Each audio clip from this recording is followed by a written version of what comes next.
Hey guys, LMC here, and today I'm in a freaking great mood because I got my license. So I am no longer bound by the bright yellow fluorescent vest. So I don't know if you probably can't see it. You're probably able to catch in the reflection of my other videos that I was always wearing my high-vis vest. Well, that's gone. No more high-vis vest. No more kind of crossing lady, well, crossing man. No more crossing lady look, which is awesome. No more plates, so I now just look like a normal motorcycle rider, which is cool. So I'm really pleased about that. So what I was going to talk about in this video was actually though getting my license. So if you're where I did it with a company called HART, which is H-A-R-T, so HART without the E. Stands for Honda Accredited or Honda Australian Rider Training, something like that. I'm sure if you Google HART, H-A-R-T, it'll pop up.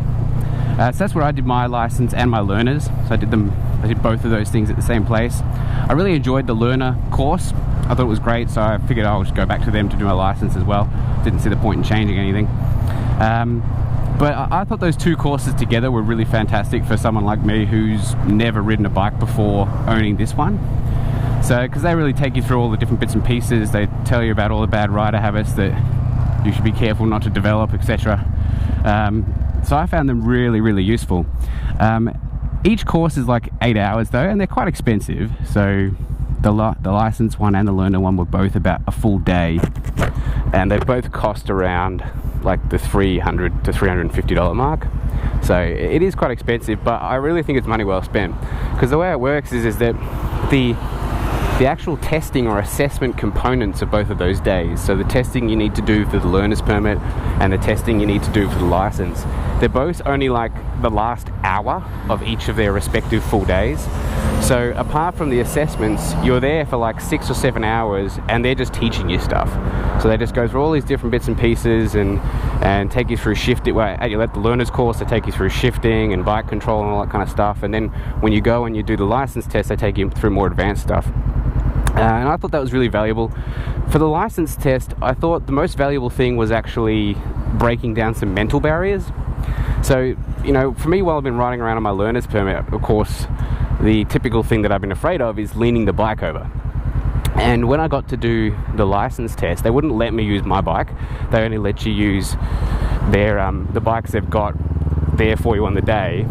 And when I arrived there, the bikes they had were these little CB500Fs, you know, these tiny little bikes.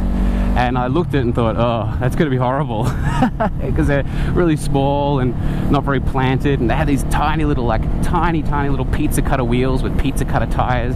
So I took one look at those bikes and I just thought, oh, this is going to be dreadful. But by the end of the day, after they'd gone through all their stuff with me, I was carving around on that little 125 and leaning it over much farther than I'd ever leant over my own bike. So it was like that in itself was worth its weight in gold, you know, breaking down that mental barrier of leaning the bike over. Because I left there thinking, Christ, if I could lean that little CB125 over as far as I was, then I can lean this over so much further. So it was a really good kind of exercise to break down that barrier and sort of keep me from being too scared of leaning this bike over. So that was good.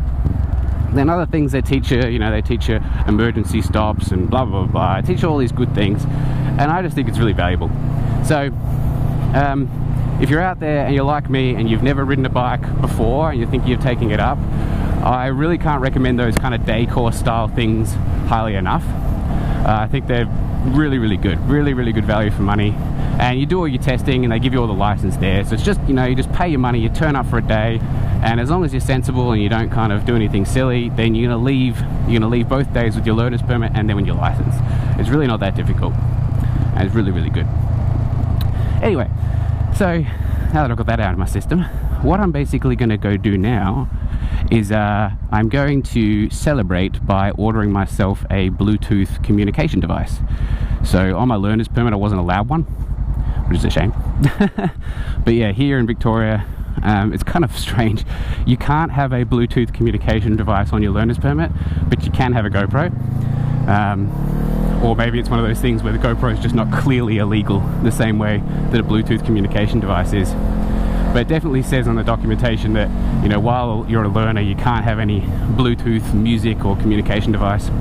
So now that I'm off my learner's permit and I'm licensed, that's what I'm going to go get, is one of those things. So I've been looking at which ones to get. I've decided I'm probably going to get the Sena 20S. There's a couple of reasons for that. The main reason is that it sold me was the fact that it can connect with other manufacturers. So a lot of the other Bluetooth communication devices out there won't let you communicate with any other device except for ones made by the same manufacturer, whereas Sena advertises the abilities to be a bit more universal and communicate with other brands. So I thought that's really the thing that sold me on the Sena, because, you know, you never know what other people might have. If you're going out riding with some friends, you can't rely on them having bought the same manufacturer as you. So I thought, if I got the Sena and I can connect to other people, then that'd be great. Apart from that, it has a whole host of other features. You know, you can take phone calls, you can hear GPS commands, you can listen to music, both straight from your iPhone as well as from the radio, etc., things like that. So it has some good commands, which I'm looking forward to testing out.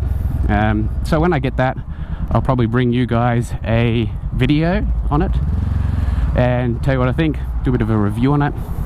But yeah, this is just a quick video. I just wanted to let you know that I'm celebrating having got my license and no longer have to wearing that stupid vest. And that if anyone's out there thinking of doing those courses, I highly recommend them. And I'm going to get a Sena, so soon enough you'll probably see a review video from me or two, or just my experiences using that Sena 20S, and we'll see how it goes. Anyway guys, that was all I wanted to say. I'll see you guys in the next video.